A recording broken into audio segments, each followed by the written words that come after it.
नमो नमः। सुप्रभातम। सभी को नमस्कार। आज हम इस क्लास में उच्चारण स्थान के बारे में पढ़ेंगे। पिछली क्लास में हमने प्रत्याहार निर्माण के बारे में पढ़ा था। दोस्तों, वर्ण की उत्पत्ति के स्थान को उस वर्ण का उच्चारण स्थान कहते हैं। क्या कहते हैं? उच्चारण स्थान कहते हैं। जहाँ से जिस वर्ण की उत्पत्ति होती है, उसी स्थान को क्या कहते हैं? उसका उच्चारण स्थान कहते हैं। अर्थात मुख के जिस भाग से उच्चारण होता है, उस भाग को उस वर्ण का उच्चारण स्थान कहा जाता है।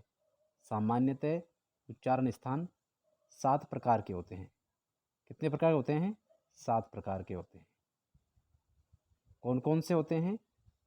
जो 7 प्रकार है वो कौन कौन से हैं?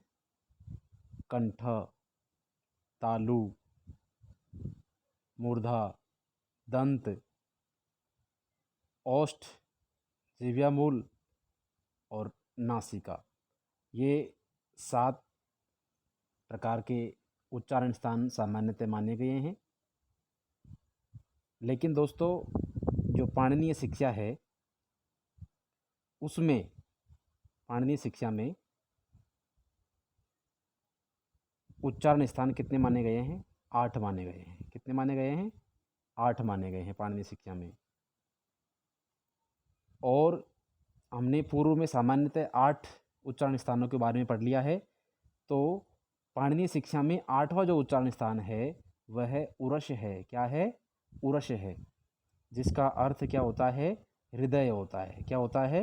हृदय होता है। पाणिनीय शिक्षा में एक श्लोक है दोस्तों। उस श्लोक में 8 प्रकार के उच्चारण स्थानों के बारे में बताया गया है। आप सभी इस प्रकार से उसको बोल सकते हैं। अष्टौ स्थानानि वर्णानाम् उरः कंठ शिरस्तथा जिह्वामूलं च दन्तश्च नासिकोष्ठौ च तालु च। ये पाणिनीय शिक्षा में 17वें नंबर का श्लोक है। इसका अर्थ ये है, अष्टौ मानी 8, स्थानानि मानी स्थान, 8 स्थान, वर्णानाम मानी वर्णों का उच्चारण स्थान कितने हैं? 8 हैं। कौन कौन से हैं?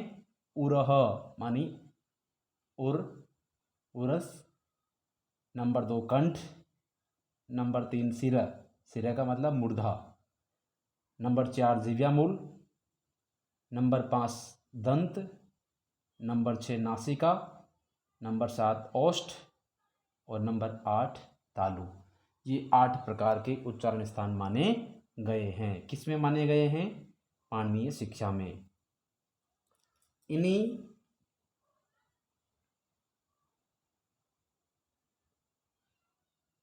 इन्हीं स्थानों से सभी वर्णों का उच्चारण होता है।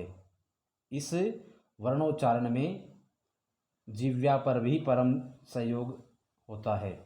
इस वर्णोच्चारण में जिह्वा का भी क्या होता है? परम सहयोग होता है। वह जिह्वा वर्णों के उच्चारण के लिए जिस जिस अंग का स्पर्श अथवा सहायता करती है, वही वही अंग उस वर्ण का उच्चारण स्थान होता है। और अष्टाध्यायी के अनुसार 11 सूत्रों में किस किस वर्ण का उच्चारण स्थान क्या क्या होता है, वो इस प्रकार से है। नंबर 1, अकुह विसर्जनीय नाम कंठ। अकुह विसर्जनीय नाम कंठ।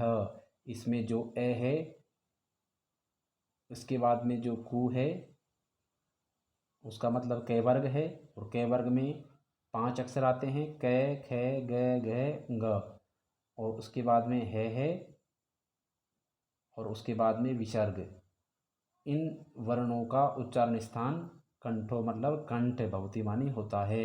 इन वर्णों का उच्चारण स्थान क्या होता है? कंठ होता है। और इन सभी वर्णों को क्या कहेंगे हम? जैसे क, ख, ग, घ, है और विसर्ग, इन वर्णों को हम कहेंगे कंठ वर्ण कहेंगे। क्या कहेंगे? कंठ वर्ण कहेंगे, कंठ वर्ण कहेंगे। ठीक है। अब कंठ से बोले जाने वाले वर्ण कितने हैं, कितने हैं वो सब आप इस प्रकार से देखेंगे। ए के 18 भेद होते हैं। इसके बाद में जो क है उसमें 5 अक्षर आते हैं क वर्ग में, और उसके बाद है, और उसके बाद में एक विसर्ग। इस प्रकार से 18, 5, 23, 24 और 25 मतलब 25 वर्ण कंठ से बोले जाते हैं। कंठ वर्ण कितने हैं? 25 है। इचु यसानाम तालु, इचु यसानाम तालु, तालु से कौन कौन से अक्षर बोले जाते हैं? इसी सूत्र में लिखा हुआ है। पहला अक्षर क्या है? ई। पहला अक्षर क्या है? ई। और उसके बाद में क्या है? चू। चू का मतलब होता है च वर्ग, और च वर्ग में कौन कौन से अक्षर आते हैं? च, छ, ज, झ और य। और उसके बाद में क्या है? य। और उसके बाद में क्या है? श। इस प्रकार से इकार, च वर्ग, च, छ, ज, झ, य, और फिर यकार और एक से, ये वाला जो से है इसका उच्चारण स्थान क्या है? तालु है। इस प्रकार से इन सभी वर्णों का उच्चारण स्थान तालु होता है, और इन सभी वर्णों को हम तालव्य वर्ण कहते हैं। क्या कहते हैं? तालव्य वर्ण कहते हैं। तालव्य वर्ण कहते हैं।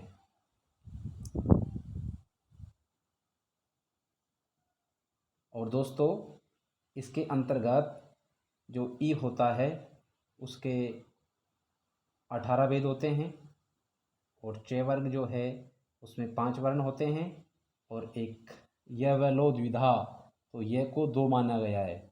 ये के कितने भेद माने गए हैं?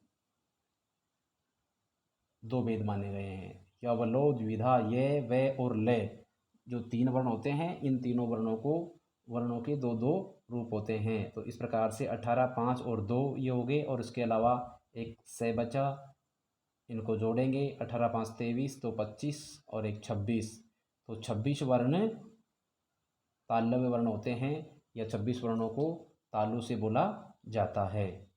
इसके बाद में है ऋतु रसाणाम मुर्दा, री और टे वर्ग। टे वर्ग में शुरू में ये री लिखा हुआ है, इसके बाद में टू जो है उसका मतलब होता है टे वर्ग, और उसके बाद में ये जो रे है, रे का उच्चारण स्थान रेफ लिख रखा है, मतलब इसका मतलब होता है रे, और इसके बाद में है शय। तो इन सभी वर्णों का उच्चारण स्थान मूर्धा होता है, और इन वर्णों को हम क्या कहते हैं? मूर्धन्य वर्ण कहते हैं। क्या कहते हैं? मूर्धन्य वर्ण कहते हैं। मूर्धन्य वर्ण कहते हैं, जैसे मान लीजिए कोई पूछे कि ये स कौन सा है, तो मूर्धन्य श है। कौन सा है? मूर्धन्य श है। अगर ये ट कौन सा है, तो मूर्धन्य ट है। ठीक है, इस प्रकार से ने कहेंगे। और री के 18 भेद होते हैं। कितने भेद होते हैं? 18 भेद होते हैं। और ट वर्ग में कितने अक्षर होते हैं? 5 होते हैं। इसके बाद में एक रे, और उसके बाद में एक से। इस प्रकार से सभी को जोड़ेंगे 18, 5, 23, 24 और 25। इसमें कितने वर्ण होते हैं? 25 वर्ण होते हैं, जिन्हें हम किससे बोलते हैं? मूर्धा से बोलते हैं। तो मूर्धन्य वर्ण कितने हुए? 25 हुए। लृतु लशानाम दंता, लृतु लशानाम दंता, लृ, इसके बाद में तय, मतलब तु का मतलब तय वर्ग, और ले, और इसके बाद में श। इन वर्णों का उच्चारण स्थान क्या होता है? दंत होता है। क्या होता है? दंत। दांत से बोले जाते हैं,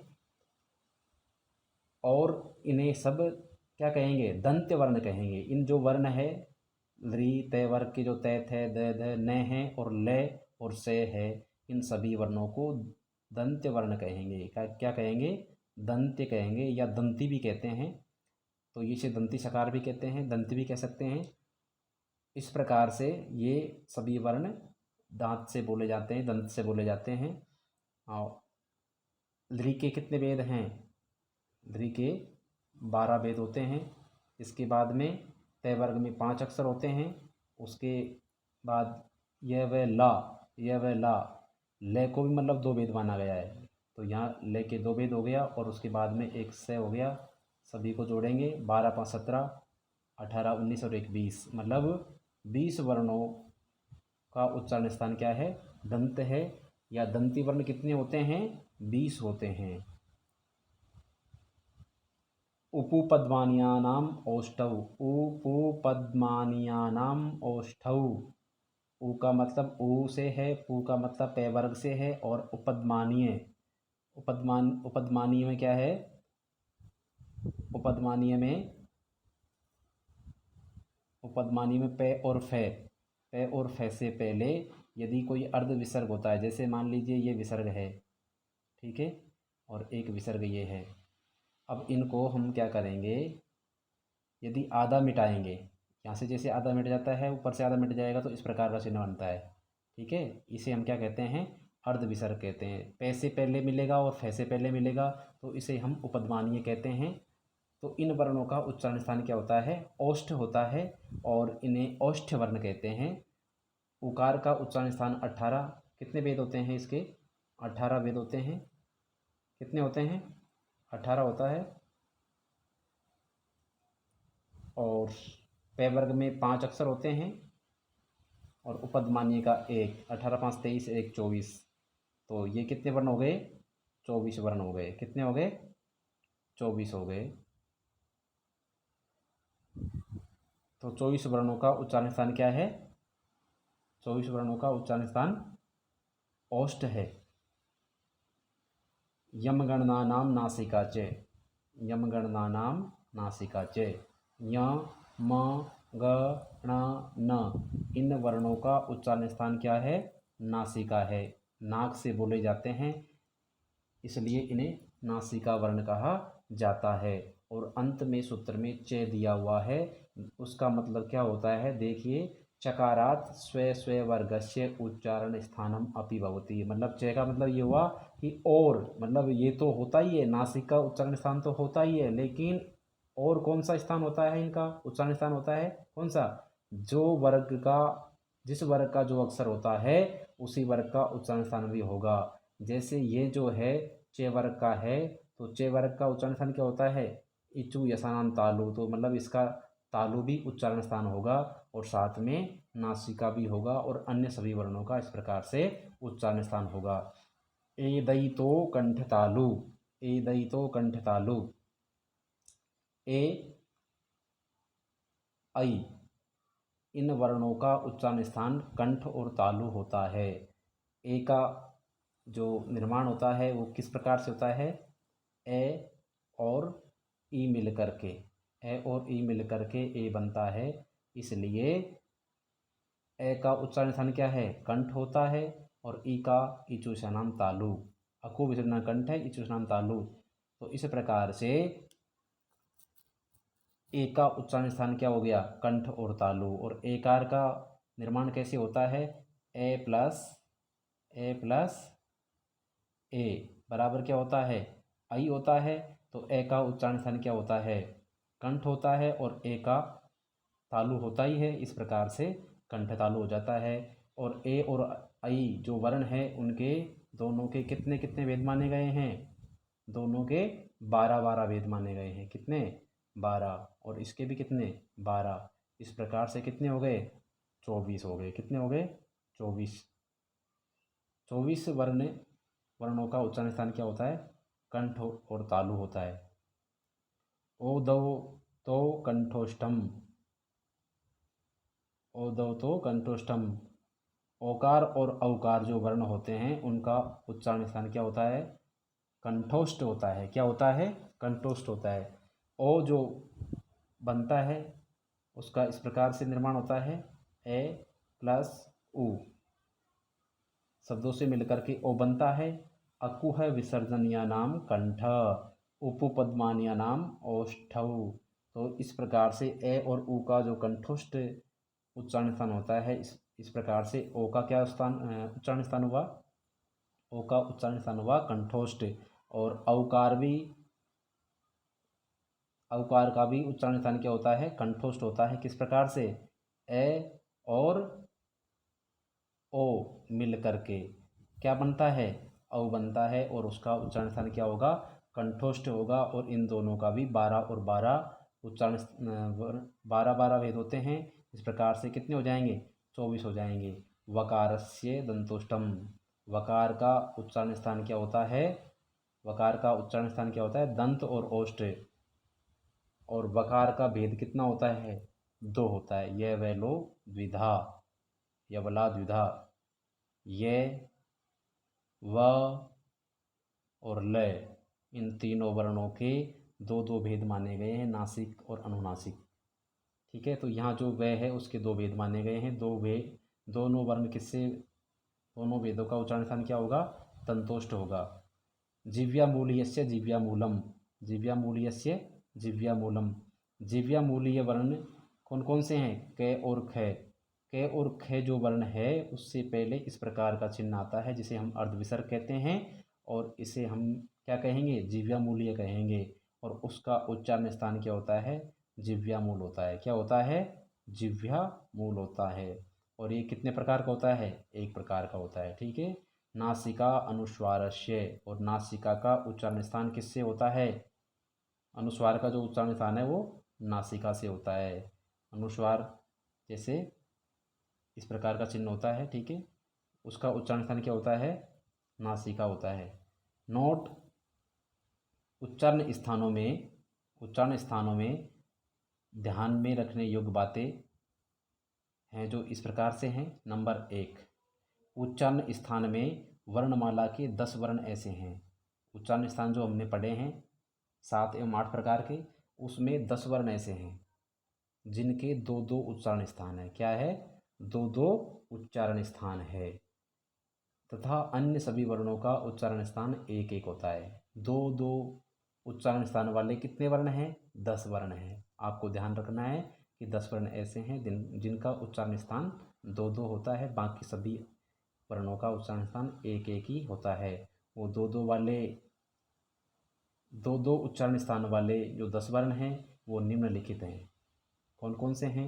य, म, य, म, ग, ण, न, ए, ऐ, ओ, औ और व।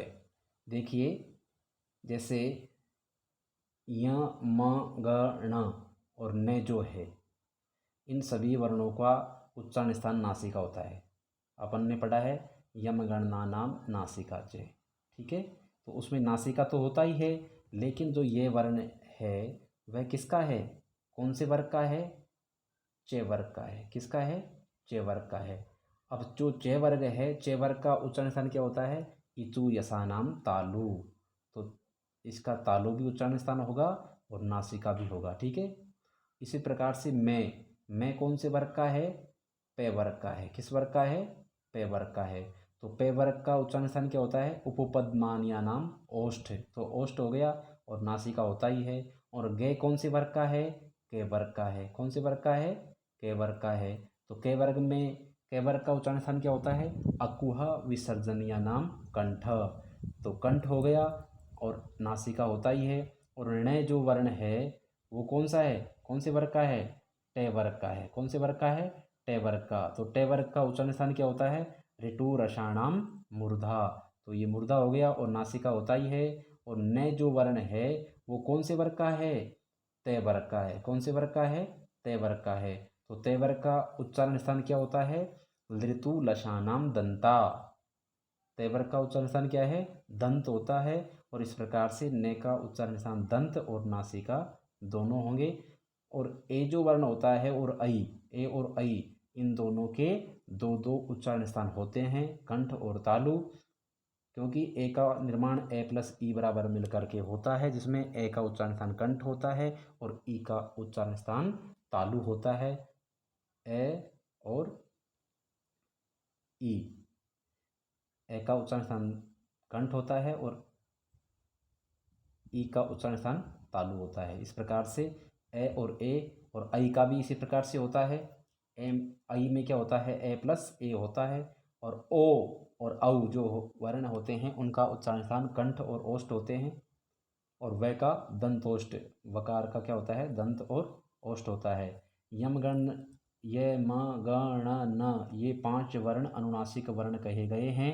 इनका उच्चारण स्थान मुख और नासिका से होता है। ये जो 5 वर्ण है इनका उच्चारण स्थान मुख और नासिका से होता है। ठीक है, मुख तो जो अपन ने बताए हैं कि प्रत्येक वर्ग का जो उच्चारण होता है उच्चारण स्थान होता है वह, और साथ में नासिका। इस प्रकार से य का तालु और नासिका हो जाएगा, मैं का ओष्ठ और नासिका हो जाएगा, और गे का कंठ और नासिका, और न का मूर्धा और नासिका, और न का दंत और नासिका। तो दोस्तों केवल नासिका से जो उच्चारण किया गया वर्ण अनुस्वार होता है। नासिका से, केवल नाक से हम जो वर्ण बोलते हैं वो कौन सा है? अनुस्वार है। उसका उच्चारण स्थान क्या है? केवल नासिका होता है। सामान्य रूप से विसर्ग का उच्चारण स्थान क्या होता है? कंठ होता है। क्या होता है? कंठ। अगर कहीं विसर्ग है, मान लीजिए सामान्य रूप से कि विसर्ग लिखा हुआ है ओनली, ठीक है, उसका उच्चारण स्थान पूछा जाता है तो वह कंठ होता है। परंतु स्वरों के साथ में, स्वर के साथ विसर्ग का उच्चारण स्थान पूछने पर, किसी स्वर के बाद में यदि विसर्ग हो और उसका उच्चारण स्थान पूछा जाए तो स्वर का जो उच्चारण स्थान होगा, स्वर के समान, मतलब स्वर का जो उच्चारण स्थान होगा वही उस विसर्ग का उच्चारण स्थान भी होगा। जो स्वर का उच्चारण स्थान होगा वही उस विसर्ग का उच्चारण स्थान होगा। जैसे मान लीजिए आपके सामने छात्र उदाहरण है, तो इसमें त्रय में क्या है? ए, और ए के बाद में क्या है? विसर्ग। तो हम इस विसर्ग का उच्चारण स्थान क्या कहेंगे? पहले जो ए है, स्वर है, उस स्वर का जो उच्चारण स्थान होगा वही विसर्ग का होगा। तो ए का उच्चारण स्थान होता है अकुह विसर्जनीय नाम कंठ है। तो कंठ उच्चारण स्थान होने पर विसर्ग का भी क्या हो जाएगा? कंठ हो जाएगा। और यदि कपि शब्द देखा जाए तो इसमें ई के बाद में विसर्ग है, तो ई का उच्चारण स्थान क्या होता है? इचु यशानाम तालु। इसलिए इस विसर्ग का उच्चारण स्थान भी क्या होगा? तालु होगा। आप ऐसा नहीं सोचे कि विसर्ग का उच्चारण स्थान यहाँ पर कंठ होगा, नहीं होगा। क्यों नहीं होगा? क्योंकि विसर्ग से ठीक जो पहले स्वर होता है उस स्वर का जो उच्चारण स्थान होता है वही उस विसर्ग का होता है। गुरु में क्या है? उ, और उ के बाद में क्या है? विसर्ग। तो उपपद्मान्यानाम ओष्ठौ, तो उ का उच्चारण स्थान ओष्ठ है तो विसर्ग का भी ओष्ठ होगा। पितरी में जो री है, री के बाद में विसर्ग है तो ऋतु रसाणा मुर्दा, तो यहाँ जो विसर्ग है वह मूर्धन्य विसर्ग है, कंठ विसर्ग नहीं है। यहाँ उच्चारण स्थान विसर्ग का कंठ नहीं है। और रवे में ए के बाद में विसर्ग है तो एदतौ कंठ तालु, ए का उच्चारण स्थान कंठ तालु है तो विसर्ग का भी कंठ तालु होगा। और गुरो में जो ओ के बाद में विसर्ग है तो ओ का उच्चारण स्थान कंठ और ओष्ठ होता है, तो यहाँ पर भी विसर्ग का क्या होगा? विसर्ग का उच्चारण स्थान क्या होगा? कंठ और ओष्ठ होगा।